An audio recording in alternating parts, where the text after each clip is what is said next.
आगे बढ़ते हैं। एसओजी की बड़ी कार्रवाई। वरिष्ठ अध्यापक प्रतियोगी परीक्षा पेपर लीक प्रकरण अब आरपीएससी तक पहुंची एसओजी की जांच। एसओजी ने आरपीएससी सदस्य बाबूलाल कटारा को पकड़ा है। साथ ही आरपीएससी की चालक गोपाल सिंह को भी पकड़ा गया है। दोनों को अजमेर स्थित उनके निवास से पकड़ा गया। वहीं बाबूलाल कटारा की भांजे विजय कटारा को भी दबोचा गया है। एसओजी ने डूंगरपुर से विजय कटारा को पकड़ा है। इससे पहले एसओजी ने शेर सिंह को गिरफ्तार किया था और उसी से पूछताछ के बाद आज ये कार्रवाई हुई और अब भी सभी से पूछताछ लगातार जारी है।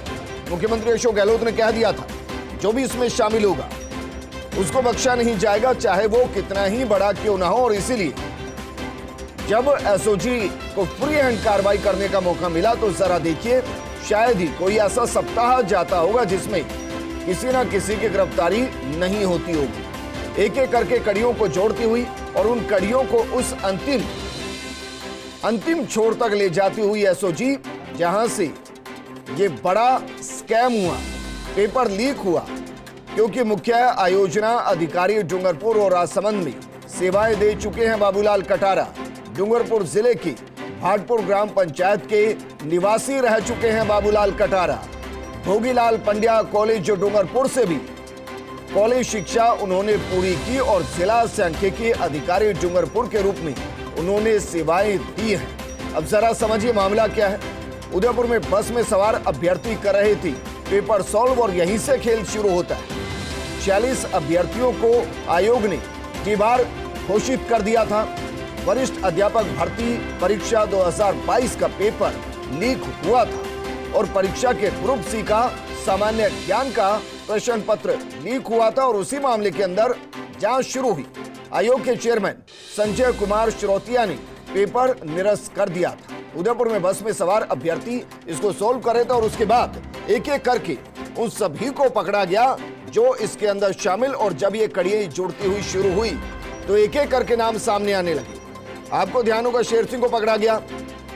शेर सिंह से जब पूछताछ सामने आई तो जो नाम सामने आए उसने सभी को चौंका दिया, क्योंकि ये नाम था आरपीएससी के सदस्य बाबूलाल कटारा का, जिसको पकड़ लिया गया है।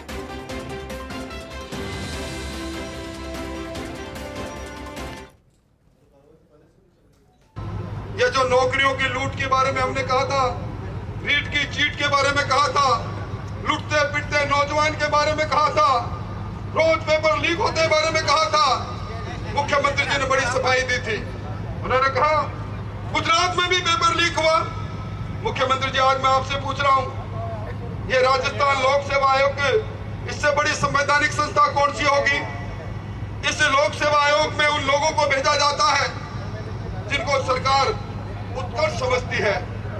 आपने इन बाबूलाल जी कटारा को भेजा, आज आपकी एसओजी ने उनको पकड़ा है। उन्होंने आरपीएससी में नौकरियों को बेचने का काम किया, उनके भांजे को पकड़ा है, उनके ड्राइवर को पकड़ा है। लानत है ऐसी सरकार के, जिस सरकार में राजस्थान लोक सेवा आयोग जैसे उच्च संस्था के अंदर भी चोरों को नामजद किया जाता है। और इस पर बात करने के लिए हमारे सहयोगी शुभम जुड़ चुके हैं। शुभम, जरा बताइए कब इनको सदस्य के तौर पर नॉमिनेट किया गया था और उसके बाद से अब तक के कार्यकाल के अंदर क्या कुछ रहा है? क्योंकि अब जो रहा है वो तो सबके सामने है।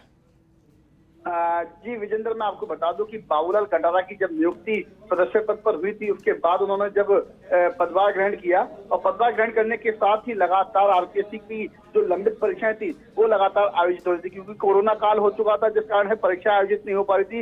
लेकिन 2020 के बाद से लगातार परीक्षा आयोजित हुई, जिसके अंदर प्रदेश की सबसे बड़ी परीक्षा आरएस 2021 की भी भर्ती अभी हुई है। हालांकि परीक्षा पूरी हुई नहीं है, इंटरव्यू बाकी चल रहे हैं, लेकिन दोनों जो मेंस की और प्री की जो परीक्षा थी वो पूरी इन्हीं के कार्यकाल में हुई थी। हालांकि सदस्यता का वो नहीं होता है, लेकिन मैं आपको बता दूं जिस तरीके से पेपर लीक मामले का अंदर उनका नाम साफ आया है कि उन्होंने शेर सिंह को ये पेपर पहुंचाया था, तो उससे कहीं ना कहीं अब उनके कार्यकाल में हुई जितनी भी परीक्षा है वो सब भी चक्के घेरे में आती हैं। लेकिन मैं आपको एक जानकारी और दे दूं विजेंद्र, कि जो जीके का पेपर इन्होंने जो दिया था, जो पेपर लीक हुआ था, उसके साथ साथ जो परीक्षार्थी थे उनको दूसरा पेपर भी पास होना जरूरी था।